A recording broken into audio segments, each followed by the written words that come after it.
she's speaking to the point that I was making then.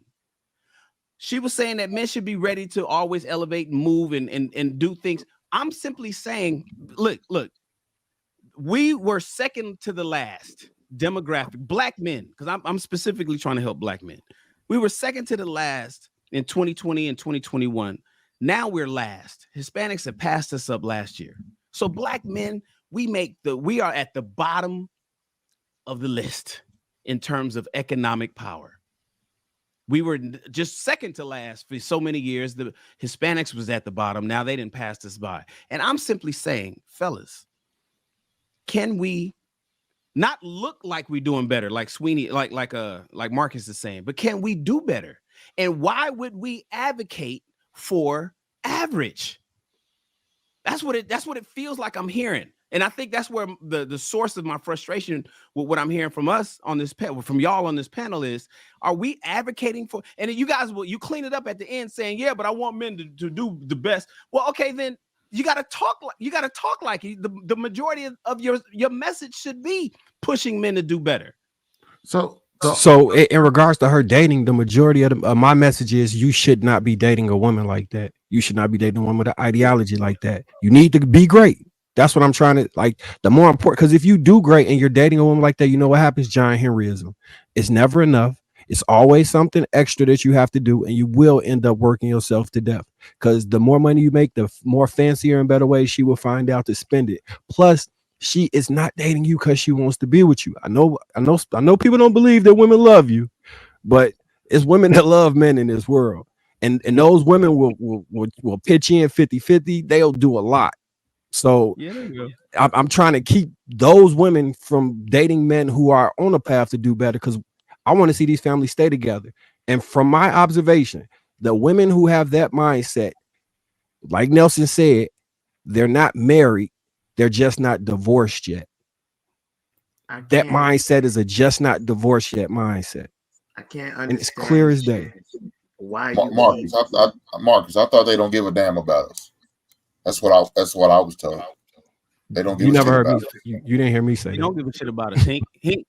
Hank, only women, children, and dogs are loved unconditionally.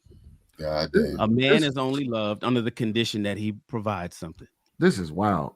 It is amazing that you still are pushing this narrative after hearing that she says she teaches this to women.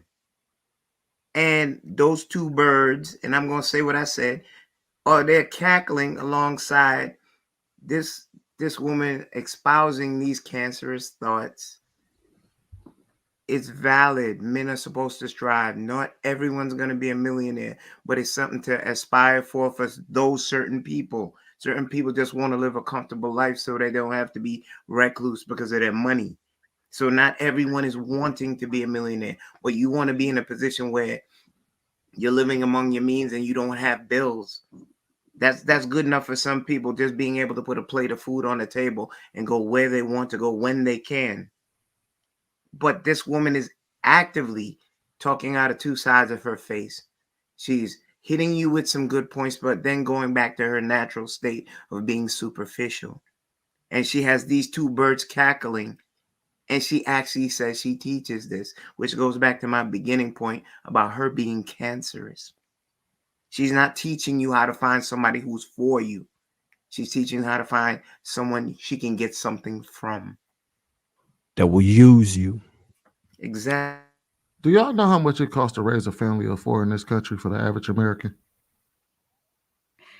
No, but I'm sure you're going to tell me. Go. I think I was watching one of JR's Lapeef Let's Talk shows about 2, maybe 3 years ago. And Anton was talking about this. So I decided to go and do the math. And I included everything you can possibly need outside of college fund. I worked this just for trade school. Your kids go to trade school or something like that, right? And it roughly, just 2 years ago, roughly came to maybe anywhere between $92,000 to maybe $105,000 a year. Family of four. That's a house, all the bills paid, all the necessities, the retirement fund, all the insurances, and even some money for an emergency fund. You're talking anywhere from $92,000 to $105,000 a year. 2 incomes do that in this country. Perfectly fine. 2 incomes do that perfectly fine in this country.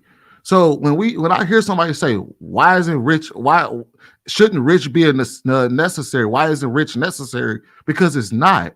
And yet we have somebody over here pushing rich is necessary for you to be able to get around in life. That makes no sense. Because if that was the case, then why is the average American doing just fine?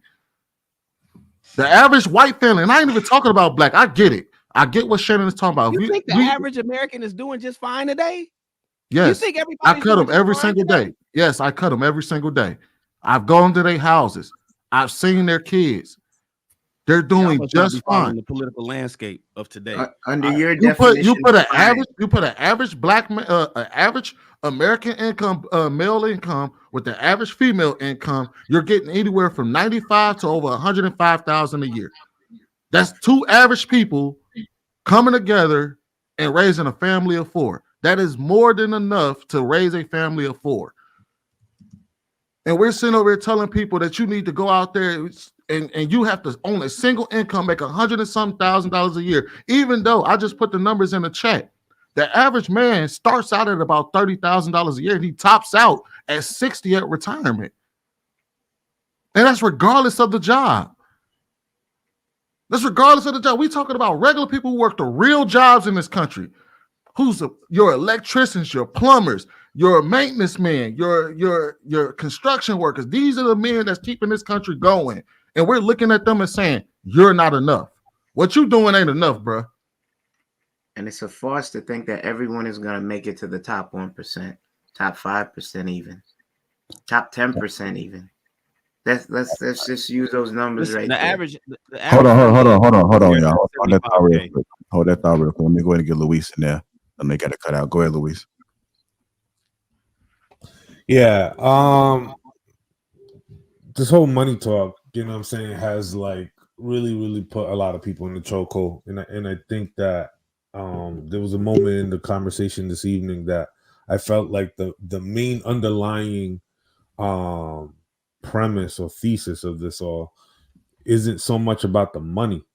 You know what I'm saying? It isn't about so much the career path, the money, you know what I'm saying, even finding tangible skills. I think it's more about, you know what I'm saying, finding somebody who best aligns with you and understands where you're heading.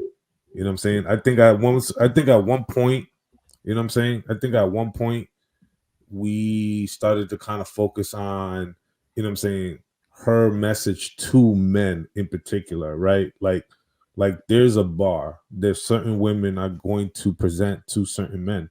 You know what I'm saying? Some might reach it, some might not.